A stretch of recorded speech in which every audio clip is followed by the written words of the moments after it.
Good day, everyone. Today we will be presenting Chapter 8 of Engineering Management, which is all about leading. I am Kyle Rosero, your presenter, and with me is Christian Daniel D. Mojica. we will present what is leading, how leaders influence others, the nature of leadership, Behavior approaches to leadership styles, and contingency approaches to leadership styles. Okay, so first, what is leading? It says here that leading is a management function which involves influencing others to engage in the work behaviors necessary to reach organizational goals. Imagine soaring above the clouds, the vast expanse of the sky beneath you.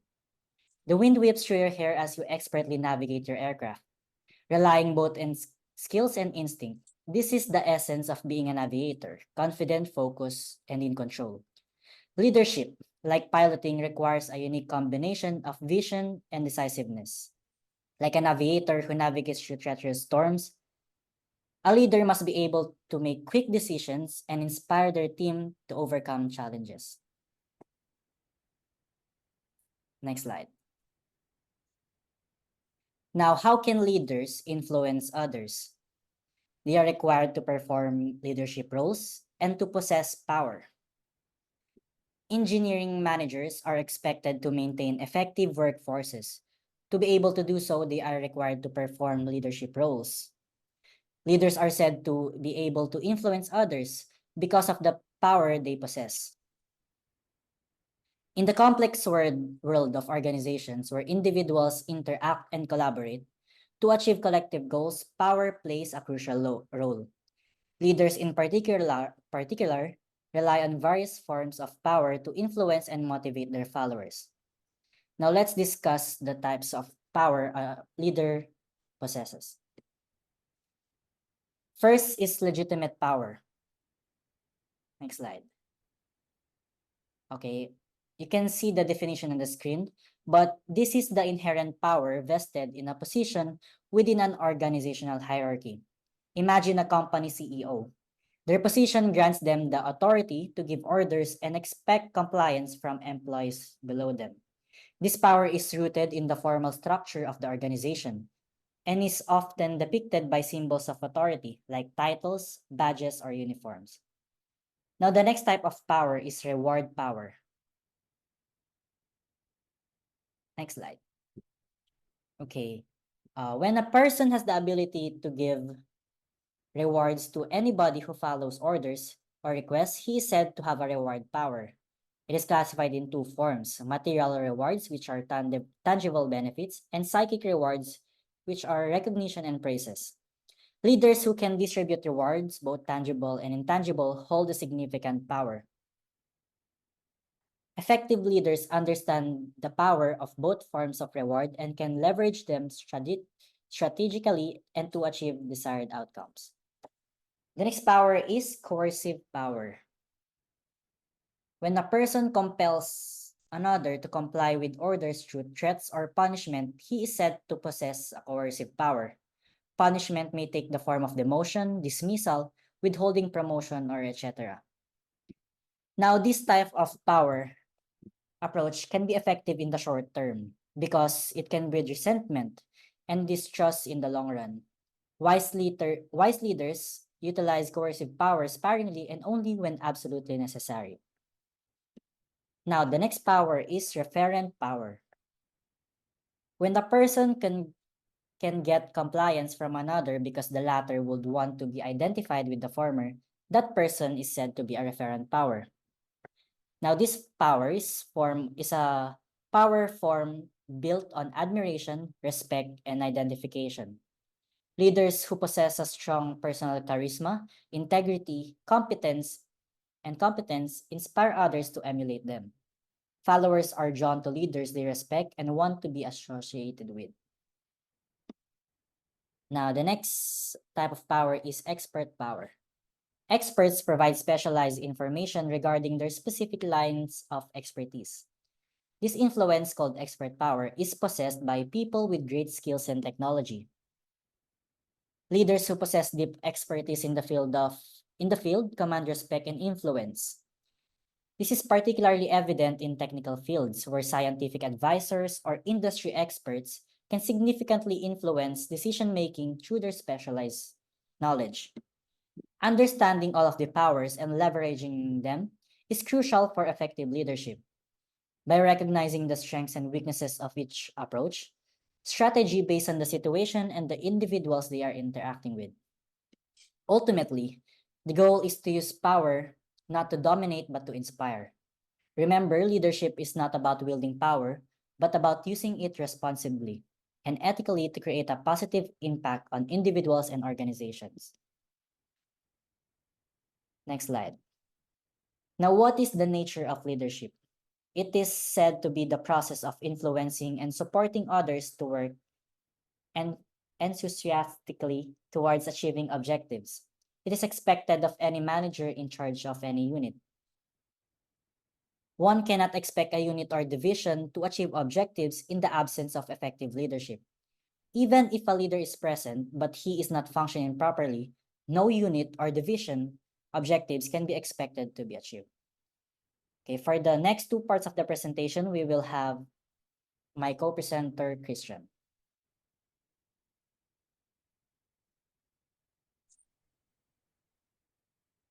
So, to be an effective leader, you should have the following traits: a high level of personal drive, desire to lead, personal integrity, self confidence, uh, analytical ability or judgment, knowledge of the company, industry, or technology, charisma, creativity, and flexibility.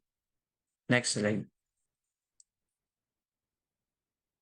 So, as discussed before, leaders could either have technical skills, human skills, or conceptual skills, which can be useful according to the situation and the hierarchy of the organization. First line managers have technical skills, middle management have human skills, and the top management have conceptual skills. Next.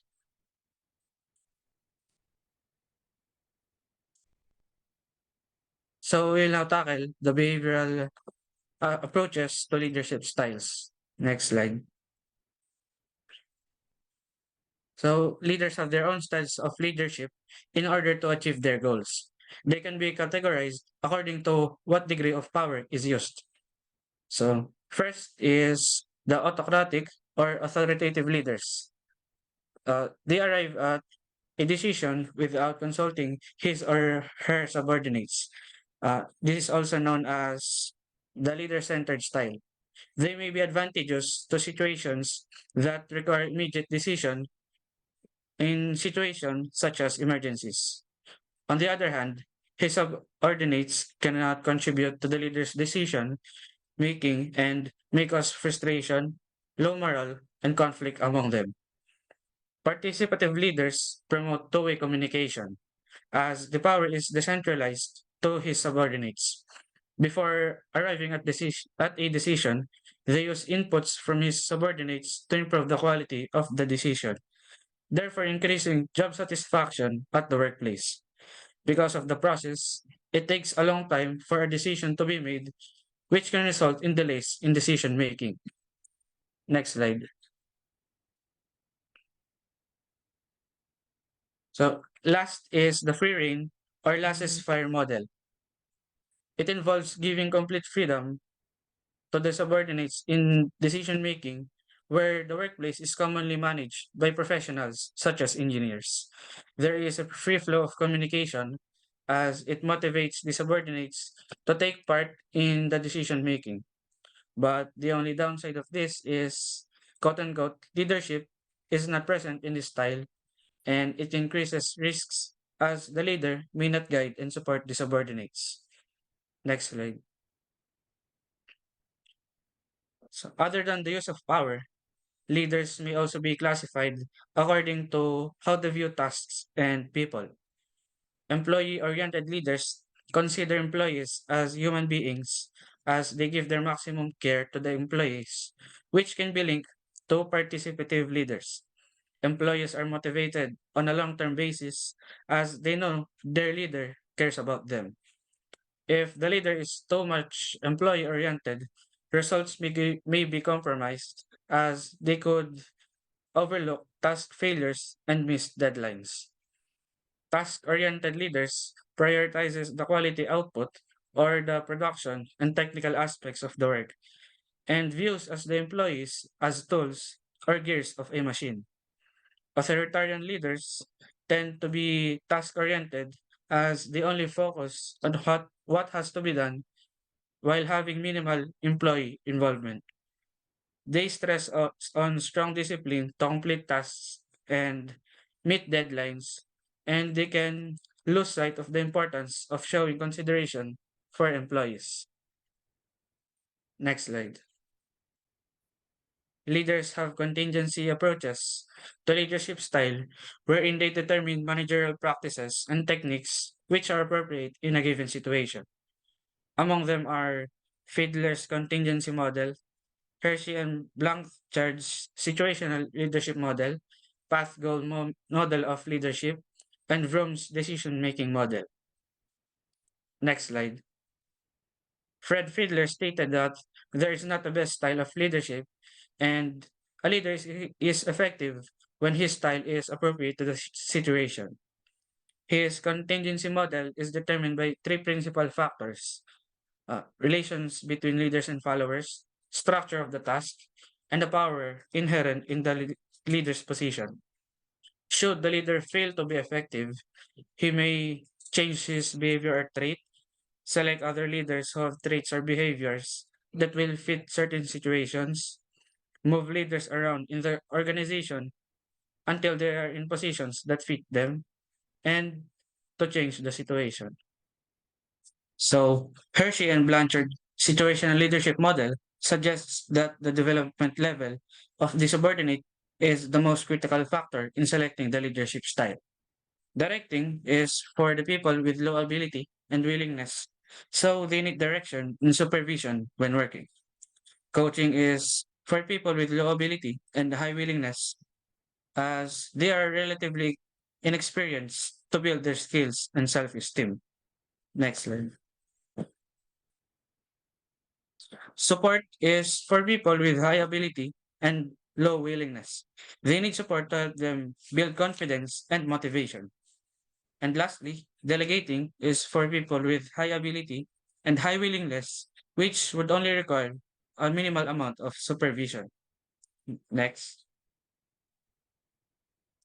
So the path goal model of leadership espoused by Robert J. House and Terence R. Mitchell states that the effective leadership influences subordinates' perceptions of their personal and work goals and paths to achieve goals.